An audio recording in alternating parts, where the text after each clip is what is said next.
People quit all the time because they're doing it for the money. There's a debate right now going on Twitter of like, how many years do you have to work until the hard work, until the thing? This guy's like, Gary Vee, you said you hustled your face off for 10 years. He's like, I only had to do it for 2 years. I couldn't imagine doing it for 10. And I'm laughing at him. And another guy jumps in and goes, well, Gary said it best. Eat shit for blank years and eat caviar for the rest of your life. Like, are you enjoying, like, is this fun? I'm sure he's a lovely dude. Is this fun that you're filming this? Or are you doing it because you think it's gonna get you to the next level of success? Do you love your process? The gateway to happiness is to love your process, whatever that may be, whether that creates wealth or doesn't, if that creates legacy in art or it doesn't, that creates impact on the world or it doesn't. You're clearly driven. Like, you know, first you wanted to be in the NBA, then you wanted to be in the then you wanted to be in the PBA, then you wanted to act. Like, I think the thing that you need to understand is that you've got a gear of motivation that makes you do. The first two things in sports didn't work out. The thing that worked out in acting, it did work out. Whatever the definition of what you're trying to figure out right now, it may or may not work. What I'm excited about is the fact that you've got a gear that makes you want to do. And I think one of the biggest problems right now, especially for people under 30 who want to be influencers or entrepreneurs, which is almost everybody, there's a lot of vanity metrics that they're trying to achieve to that mean nothing. I raised $50 million.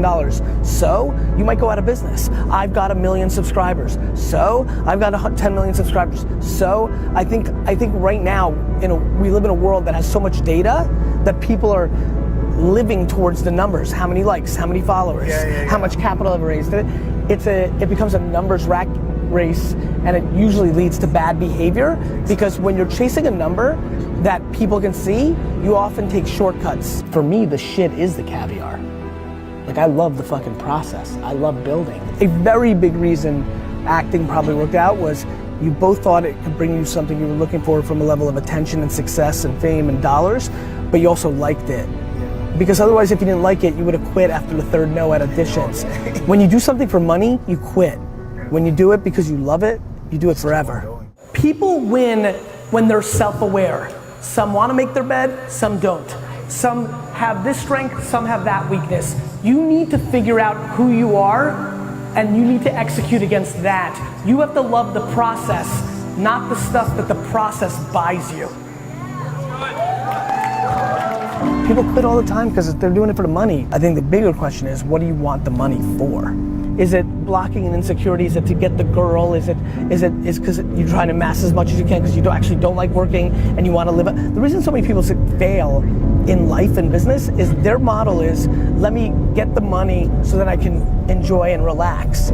They think of it as like hoarding it and then eating it all over time. It's like retirement and all this stuff. It's such a bad way to think, because then you're feeling the pressure of like massing so that you can then enjoy. I think the bigger question is like, what are you up to? Like, why are you doing it? Like, what's up? I just think a lot of people are trying to achieve success and use fame or money as makeup for a situation that they're just not happy about. Like, you have to figure out how to make your day in and day out happy. It's all an inside game. You need to be enjoying the amassing so much that you never get to the enjoying part. Otherwise, you're gonna be impatient and try to be out of it as quickly as possible to buy those things, or you're gonna regret it later in life, right? Like, I will never retire because it's not as fun as working. Like, it's not as fun. Like, it's not as fun for me to lay on the beach and play golf all day and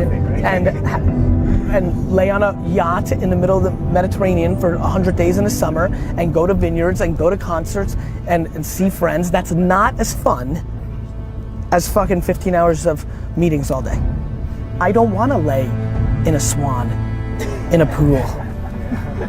I don't want to. That is what people have to figure out. Whether that's singing or being a mother or teaching a classroom, to me the game matters. And by the way, somebody may be looking and being like, Gary looks like shit, 4 a.m., 6 flights in Asia, and I'm sitting here in Ibiza. And for her or him, that's winning, and that's great. You've gotta try and figure that out at all costs. And if you're not happy right now, you need to do something different. I just don't understand how people think wealth is the gateway to happiness. The gateway to happiness is to love your process, whatever that may be, whether that creates wealth or doesn't, if that creates legacy in art or it doesn't, that creates impact on the world or it doesn't. You've gotta try and figure that out at all costs. And if you're not happy right now, you need to do something different. You just have to, if you are not happy right now, you have to break your patterns. You have to look at life from a different perspective. You have to find a different angle to look at it from, because this shit goes fast even though it's long. Figure out what your fucking winning is. My winning is different than a lot of people's.